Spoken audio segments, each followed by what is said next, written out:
What's up guys, it's Endymion, and today I want to talk about one of the most elusive lore concepts within Elden Ring that ties into varied facets across the lands between. And later in the video, I'll explain a crazy theory about how a certain well-known character might be a key player in all of this. And now let's talk about the Primordial Crucible and its ancient history. The Crucible is described as being the power of creation itself. It's an ancient fundamental aspect of the planet that interweaves itself within all of existence. The Crucible tree Helm sheds more light on this, and it states, Helm of the Crucible Knights who served Godfrey, the first Elden Lord, holds the power of the Crucible of Life, the primordial form of the Erd Tree. The design of the Crucible tree helm is also interesting, with its twisted horn-like design, which also doubles as a representation of the primordial Erd tree's roots and branches as well. There's even incantations within the game called aspects of the Crucible, with variations ranging from conjuring up horns or gullets of fire, as well as lizard-like tails. The Crucible horn aspect states, this is a manifestation of the Erd Tree's primal vital energies, an aspect of the primordial crucible where all life was once blended together. The last part here is key in understanding what the Crucible is, with the mention of where all life was once blended together. Meaning at some point in the time before the Greater Will and the Elden Ring, the lands between existed in a somewhat harmonious balance by the modern standards within the lands between currently. One look at these Crucible spells and you immediately can start seeing connections to various creatures from all corners of Elden Ring world, with the horns especially being reminiscent of the cursed beings known as Omens. To begin, I want to look at an item called Crucible Knot Talisman, which states, a talisman fashioned from a bony knot that embodies the aspects of various creatures, said to have grown on the human body long ago. A vestige of the Crucible of primordial life, born partially of de-evolution. It was considered a signifier of the divine in ancient times, but is now increasingly disdained as an impurity as civilization has advanced. There's a lot to unpack here from this item description alone, so let's just start by going section by section. The Crucible Knot says that various animal-like body parts and characteristics were not only common amongst living things during the primordial era, but that these traits were once commonplace amongst ancient humans as well, meaning that in the times prior to the Greater Will and the Elden Ring, what was considered normal by nature standards varied wildly compared to now. But it's the final part here that ties us all together, with the statement that those born of de-evolution were considered to be divine during the previous era. The Omen, for example, showcase a lot of these core principles in terms of what the Crucible was all about. Omens are human-like in appearance, but they can grow horns all over their bodies, which happens to be one of the aspects of the Crucible incantations that allows you to summon horns on your body briefly. But beyond that, when we look at Morgoth, for example, we can see that he has a tail, which further solidifies that Omens may not be cursed at all, but instead just versions of humans that were born from the primordial energies of the Erd Tree prior to the Elden Ring's dominance. The Knot Talisman also said that these de-evolutionary traits were worshipped back in those days, but in the current era where the Greater Will reigns supreme, these symbols and aspects of the Crucible were seen as sacrilegious and borderline insulting to the Golden Order and its followers. It really is very similar in terms of how From Software's previous trilogy Dark Souls operates in a way. You have entire kingdoms where certain religions and social constructs are considered normal and welcomed, but eventually those eras end, only for new kingdoms and ideologies to be built upon the ashes of the old. In a lot of ways, you could look at the Crucible as Lordran from the first Dark Souls game, and the Greater Will's current era as that of maybe Drangleic or Lothric from the second and third Dark Souls games. What I mean by this is that when eras end and new ones begin, what was once accepted and considered holy could be seen as blasphemous depending on your viewpoints. So likely when looking at omens, they were clearly stated to be divine-like in the era of the Crucible, but since they represented an ideology and form that wasn't in line with the current rulers, that being the Greater Will and its religion, the Golden Order, they were ostracized and damned for not fitting into the mold of the current world. This goes further on with another group of creatures within the game known as the Misbegotten. The winged Misbegotten Ashes states, "The Misbegotten are held to be a punishment for making contact with the Crucible, and from birth they are treated as slaves or worse."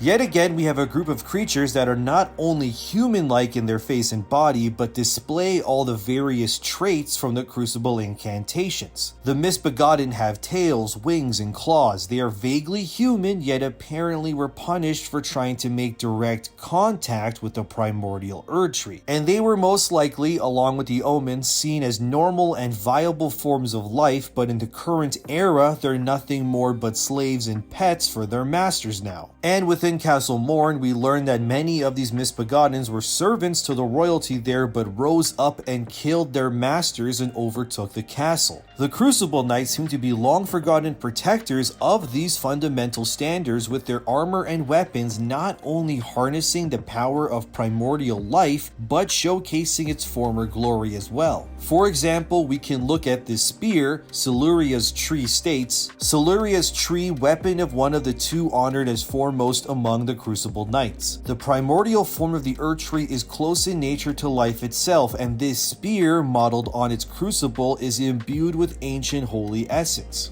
One look at this spear and you can immediately see that it is adorned in multiple tree-like horn ornaments, making the spear look like it's displaying the natural evolution of beings like omens, for example. This misinterpretation of what life can and cannot be might be why the Crucible Knights are scattered across the lands between. For example, here you can fight a Crucible Knight who's imprisoned within Stormhill's Everjail, which is close in proximity to where Godfrey fought the Stormlord, whom the Crucible Knights followed. Another can be found within Rykard's boss arena, but this knight in particular attacks once you attack Rykard's follower Tanith, which means this particular Crucible Knight may have renounced their duty and wished to see the gods devoured by Rykard's blasphemy. Although there's much mystery as to who these knights were, there is one truth, and that is that they all served Godfrey. But why him of all people? I mean, when looking at the Crucible Knight tree set, you can even see that these knights wore white fur on their backs alongside their ceremonial armor to showcase their allegiance to Godfrey with his signature white hair.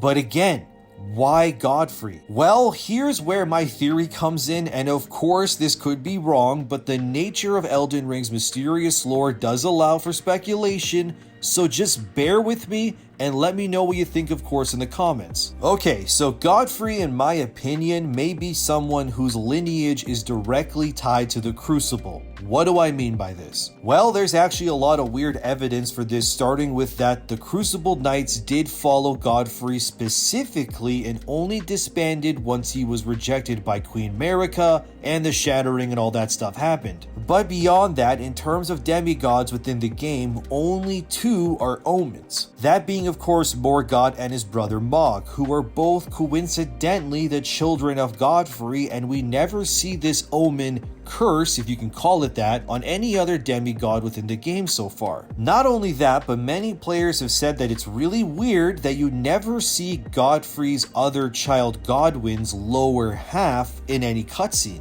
Godwyn was of course the favorite son of Marika and Godfrey, but it is weird that when you visit Godwyn's body's resting place within Deep Root Depths, you can see a snake-like lizard tail or maybe even a fish-like tail at the bottom of Godwyn as it clearly attaches to Godwyn's desecrated corpse. So, was Godwyn also a being with ties to the Crucible? As we know now, the Crucible's effects on life meant the blending of various creatures, and it's even referred to as de-evolution, especially when you put Godwyn's fish-like tail and his almost oyster-like deformed head against other Crucible-born creatures like the Misbegotten. And yet, all three demigod children that showcase these primordial evolutionary traits all have one thing in common. Their father is Godfrey, or Horaloo, the chieftain of the Badlands, as he was known prior to becoming Elden Lord. And it is super weird that in order for Godfrey to subdue his primal-like rage, he requires the aid of a massive beast like Serash to quell it. And yet we never see another beast regent-like figure in-game besides Serash. So could Serash also be a result of the Crucible? And when you think about it, of all people for Queen Marika to choose and have children with, she goes with Horaloo. Maybe, and again I can't prove any of this, but just let me rant, maybe Marika knew that Hora was in some way a direct descendant of some sort of,